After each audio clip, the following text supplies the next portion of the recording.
በዓለም ላይ በየዓመቱ ከሚወለዱ ሕፃናት መካከል ከ3 እስከ 6 በመቶ የሚሆኑት ከአፈጣጠር ችግር ጋር ይወለዳሉ።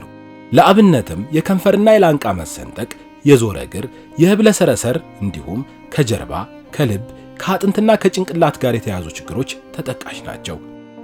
ከአፈጣጠር ጋር ተያይዞ የሚፈጠሩ ችግሮችን ለመከላከል ግንዛቤ ለመፍጠርና ችግር ያለባቸውም የሕክምና አገልግሎት እንዲያገኙ ለማድረግ በዓለም አቀፍ ደረጃ በየዓመቱ የካቲት 24 ቀን በልዩ ልዩ ዝግጅቶች ሲከበር ቆይቷል። ዘንድሮም እንደ ሀገር የላቀ መከላከል የእንክብካቤና የማካተት ሥርዓት ከአፈጣጠር ጋር ተያይዞ ለሚፈጠሩ ችግሮች በሚል መሪ ቃል ተከብሯል። ለመሆኑ ኢትዮጵያ አካል ጉዳተኝነትን ለመከላከልና ከአፈጣጠር ጋር የተያዙ ችግሮች የገጠማቸውን ለመደገፍ በፖሊሲዎቿና በስትራቴጂዎቿ ምን ያህል አካታ እየሰራች ነው? አራተኛው የጤና ፖሊሲ ውስጥ በሶስት አኳኋን የአፈጣጠር ችግር ያላቸውና አካል ጉዳተኝነት ገብቷል። አንዱ መከላከል ነው። አካል ጉዳተኝነት ሳይፈጠር መከላከል በአብዛኛው ይቻላል። ጤና ፖሊሲም ለመከላከል ትኩረት ስለሚሰጥ ይሄ ከአመጋገብ ጋር ሊሆን ይችላል፣ ጤና ተቋም መጥቶ ከመውለድ ሊሆን ይችላል፣ ቅድመ ክትትል ማድረግ ሊሆን ይችላል። ከዛም ባሻገር ደግሞ እንዲህ አይነት ችግር ይዞ ከተወለዱ የተለያዩ ሕክምና ዘዴዎች አሉ። አንዱ በኦፕሬሽን ማስተካከል፣ በቀዶ ጥገና ማስተካከል፣ በመድኃኒቶችና በተለያዩ ታድሶ አገልግሎቶች የምናስተካክላቸው ይኖራሉ። ይሄም በአራተኛው ጤና ፖሊሲያችን ውስጥ በደንብ ተመላክቷል። ሌላው አሁን እየተገበረን የምንገኘው ከፖሊሲያችን የመነጨ የ3 ዓመት የልማትና የኢንቨስትመንት እቅዳችን ነው። በዚህ ውስጥም በቀጥታ በተለይም እንዲህ አይነት ችግር ያለባቸውን ሕፃናት መለየት እንዴት ቶሎ መለየት እንደምንችል ከዛም አልፎ እንዴት በቅብብሎሽ ወይም በሪፈራል ወደሚመለከተው ጤና ተቋም መላክ እንዳለብን። እንዲህ አይነት አገልግሎቶች ሁሉም ጤና ተቋማት ውስጥ የሉም። አቅም ያላቸው ትላልቅ ሆስፒታሎች ውስጥ ነው ያሉት። ባለሙያዎቹም ሁሉም ቦታ አይገኙም። ስለዚህ በፍጥነት በሪፈራል ወደሚመለከተው ጤና ተቋም እንዲሄድ በዚህ 3 ዓመት እቅዳችን ውስጥ አስቀምጠናል። ይበልጥ ትኩረት አድርገን እየሰራንበት ያለነው አንዱ ስትራቴጂ የስፔሻሊቲ እና ሰብስፔሻሊቲ ፍኖተ ካርታ ብለን የዛሬ 4-5 ዓመት ወደ ስራ የገባ ነው አለ።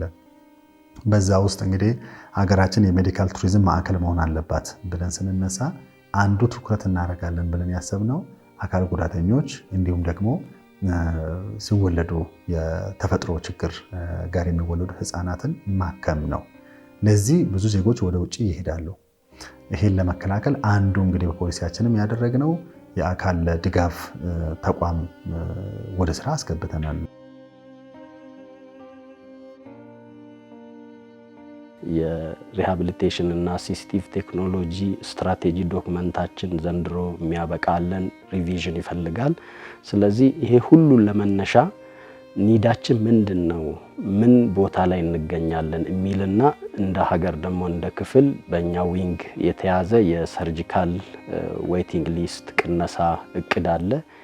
ይሄኛው ካምፔን ለሱም ኮንትሪቢዩት ያደርጋል የሚል አለን ማለት ነው። እዚህ ውስጥ የመልቲ ሴክተር ሮል የተቋማት መንግስታዊ ሆነው ዘርፈ ብዙ ተቋማት አሉ። ከአፈጣጠር ጋር ተያይዞ ያሉ ችግሮች አንዳንዱ የትምህርት ሚኒስቴር ኢሹ የሚሆኑ አሉ። የሴቶች ሕፃናት ጋር ተያይዞ እንደዚሁ ሴቶችና ማህበራዊ ጉዳይ ጋር ተያይዞ ይኖሩናል። የቴክኖሎጂ ጋር ተያይዞ አሲስቲቭ ቴክኖሎጂ ላይ እንደዚህ ሌሎችም ሴክተሮች ከዛ ጋር የሚገናኙ አሉ። ከነዚህ ጋር አብሮ መስራት ይጠይቃል። በዚሁ ልክ ደግሞ ሰርቪስ ፕሮቫይደሩ በየሙያ ማህበሩ ደግሞ የየራሱ ስቴክ አለውና ሁሉም በዚህ ውስጥ ተካቶ አብሮ ለመስራት ትልቁን ሜዳ ደግሞ ያመቻቹልን በቅርበት አብረውን የሚሰሩ አጋር ድርጅቶች አሉ ማለት ነው። 2 የመረጃ ምንጮች አሉን። አንዱ እንደ ሴክተር በየወሩ መረጃዎች ከጤና ተቋማት የሚሰበሰቡ አሉ። ዲኤችአይስቱ በምንለው ሶፍትዌር መረጃዎች ይመጣሉ። በእያንዳንዱ ጤና ተቋም እንዲህ አይነት ህመም ያለባቸው ሪፖርት ይደረጋሉ። ይሄ በራሱ አንድ ትልቅ የመረጃ ምንጭ ነው፣ ግን የራሱ ክፍተት አለበት። አንዳንዱ ጤና ተቋም ያልተወለደ ህፃን ሊኖር ይችላል፣ ቤት የተወለደ ወይም ደግሞ ተወልዶ ቶሎ ጉዳት እንዳለው ያልታወቀ ሊሆን ይችላል። ሌላው ግን በተለያዩ ጥናቶች የሚገኙ ነው። ቅርብ ደግሞ ያጠናነው ህፃናት ሲወለዱ የአፈጣጠር ችግር ያለባቸው ምን ያክል ይሆናል ተብሎ ሰፋ ያለ ጥናትም ተሰርቷል። 2% የሚሆኑ ህፃናት ሲወለዱ የአፈጣጠር ችግር አለባቸው የሚል ሰርቬውም ጥናት አሳይቷል። ይሄን በራሱ በቀጣይነት መሻሻል ያለበት ችግሩ ከዚህም በላይ ሊሆን እንደሚችል የሚያሳዩ ጉዳዮች አሉ። እኛ እንደ ጤና ሚኒስቴር በተለይም የሚዲያና የኮሙኒኬሽን ስራ ላይ ብዙ ስራዎችን እንሰራለን። በህብረተሰቡ ዘንድ አንዳንዱ እንደ ፈጣሪ ቁጣ ብሎ የተለያዩ ስያሜ በመስጠት ከግንዛቤ እጥረት የተነሳ የሚከሰቱ ነገሮች አሉ። ከዚህ አንጻር በቀጥታ ስራችንንም ስለሚመለከት ይህንን የህብረተሰቡን ግንዛቤ ለመስራት ብዙ ስራዎችን እንሰራለን። እናቶች በተለይም ደግሞ በእርግዝና ጊዜ የጤና ክትትል እንዲያደርጉ በጤና ተቋማት በሚቀርባቸው የጤና ተቋማት ክትትል እንዲያደርጉ እናቶችን እናስተምራለን። ከተከሰተም ደግሞ ወደ ጤና ተቋም በመሄድ ይህንን ሕክምና እንዲያገኙ እናስተምራለን፣ እናበረታታለን። በዛ መሰረት ብዙ ውጤቶችን አግኝተናል። ከዚህ በፊት በትላልቅ ሆስፒታሎች አካባቢ ነበር ይሄ ነገር ሕክምናውም ራሱ እንደ ችግርም ታውቆ ሕክምና የሚሰጠው። አሁን በጤና ጣቢያ ደረጃ በመጀመሪያ ደረጃ ሆስፒታል በጤና ኬላ ኤክስቴንሽኖቻችን ታች ያሉት ጤና ሙያተኞች እንዲለዩ ቢያንስ እንዲለዩና በአፋጣኝ ወደሚቀጥለው ጤና ተቋም ሪፈር እንዲያደርጉ እየተሰራ ነው ያለው። ከዛ ባሻገር ለምሳሌ የቅድመ ወሊድ አገልግሎት ውስጥ በደንብ ገብቷል። በተለይ አንጎላቸው ላይ ችግር የሚፈጠረው ከስርዓተ ምግብ ፎሊክ አሲድን በደንብ በሚገባ ካልተመገቡ ስለሆነ ቅድመ ወሊድ የምናደርጋቸው ክብካቤዎች እነዚህ ንጥረ ነገሮችን በአግባቡ እንዲወስዱ በእነዚህ ንጥረ ነገሮች የበለጸጉ ምግቦችን እናት እንድትመገብ በሁሉም ቦታ ላይ ትምህርት ይሰጣል። ማህበረሰባችንን በሚዲያ በሶሻል ሚዲያም ጭምር መልእክት መረጃዎችን ለማድረስ ጥረት እየተደረገ ነው ያለው። ስለዚህ በዚህ በኩልም ድጋፍ ይደረጋል። ሌላው ግብአት በጣም ያስፈልጋል። በተለይ አንዳንዱ ረጅም ጊዜ ድጋፍ የሚያስፈልጋቸው ኖሮ ይችላሉ። ይህንን ለማሻሻል ሰው ሰራሽ አካል እግርም እጅም ሊሆን ይችላል። ይህንን በስፋት እየሰራ እንገኛለን።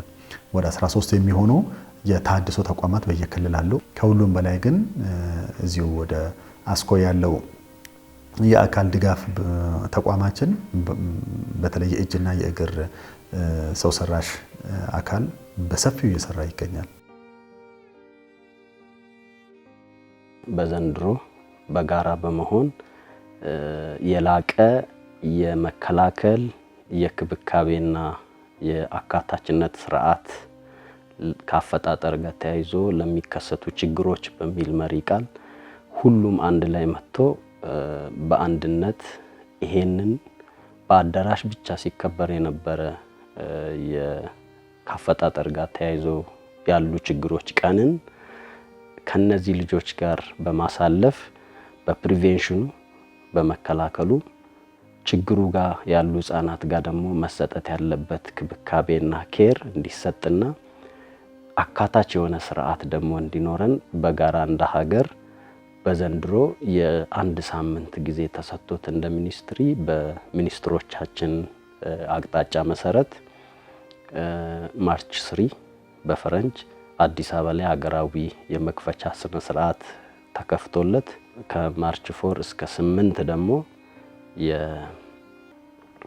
የሰርጀሪ አጠቃላይ ካምፔን ሁሉም የኢትዮጵያ ክልሎች ላይ ከዚህ ችግር ጋር ያሉ ህጻናት ጎን በመቆም ይሄን ሲስተም የክብካቤው የመከላከሉ በሁሉም ክልል በዛ ደረጃ ተሰርቶ ኢንክሉሲቭ የሆነ አፕሮች ተከትለን የመጨረሻውን ማርች 9 እዚህ ውስጥ የተጫወቱትን ባለድርሻ አካላት እውቅና በመስጠት እንደ ሀገር የምንዘጋው ፕሮግራም እንዲሆን አብሮ መስራት ይጠይቃል። በሚቀጥሉት ጊዜያት በሺህ የሚቆጠሩ የአፈጣጠር ችግር ያለባቸው ህፃናት በኦፕሬሽን ሊሆን ይችላል በሌሎችም ህክምና ዘዴዎች በየክልሉ የተለያዩ ድጋፎችን ያገኛሉ።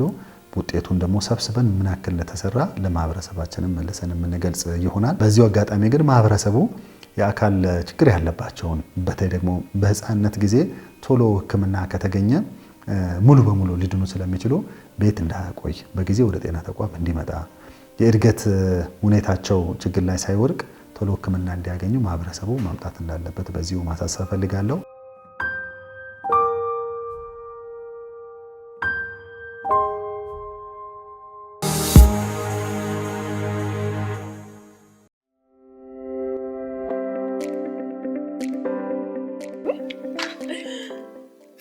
አረፈድሽ? ሰላም ነኝ። እንዴት አረፈድሽ? ይመስገን። ከወዴት የመጣሽ ነው? ጤና ጣቢያ እርግዝና ክትትል ነበረኝ። ውይ ምን አሉሽ ታዲያ? በጣም ጥሩ ነው።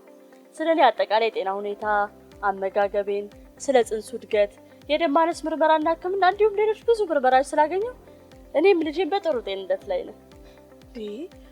እኔም ግን ነፍሰ ጡር ሳልሆን አልቀርም እኮ። ይኸው የወር አበባይም ከቀረ 2 ወር አልፎታል። በዛ ላይ ደግሞ አንዳንድ ስሜቶችም እየተሰሙኝ ነው። ኧረ እባክሽ እናማ እንደዚህ ቀደሙ እርግዝናዬ ሆዴ ሲገፋ ሄዳለሁ ብዬ እስካሁን ድረስ ክትትሉን አልጀመርኩም። ይሄን ሁሉ አገልግሎት ግን ይሰጣሉ እያልሽኝ ነው? አዎ በሚገባ። ክትትልሽን የጤና ባለሙያዎች በሚሰጡሽ ቀጠሮ መሰረት ስታረጊ ከልዩ ልዩ የጤና ክፍሎች ትጠበቂያለሽ። አንቺም ልጅሽም ጤናማ ትሆናላችሁ ማለት ነው። ትዙዬ አመሰግናለሁ። ዛሬውኑ ነው የሚሄደው። በይ ጥሩ። በይ ሰላም ወይ። ደህና ወይ። የቅድመ ወሊድ ክትትሉን በአካባቢው በሚገኝ ጤና ተቋም በ3 ወር ጊዜ ውስጥ በመጀመርና በባለሙያዎች በሚሰጠው ቀጠሮ መሰረት ቢያንስ ለ8 ጊዜ ሳያቋርጡ በማድረግ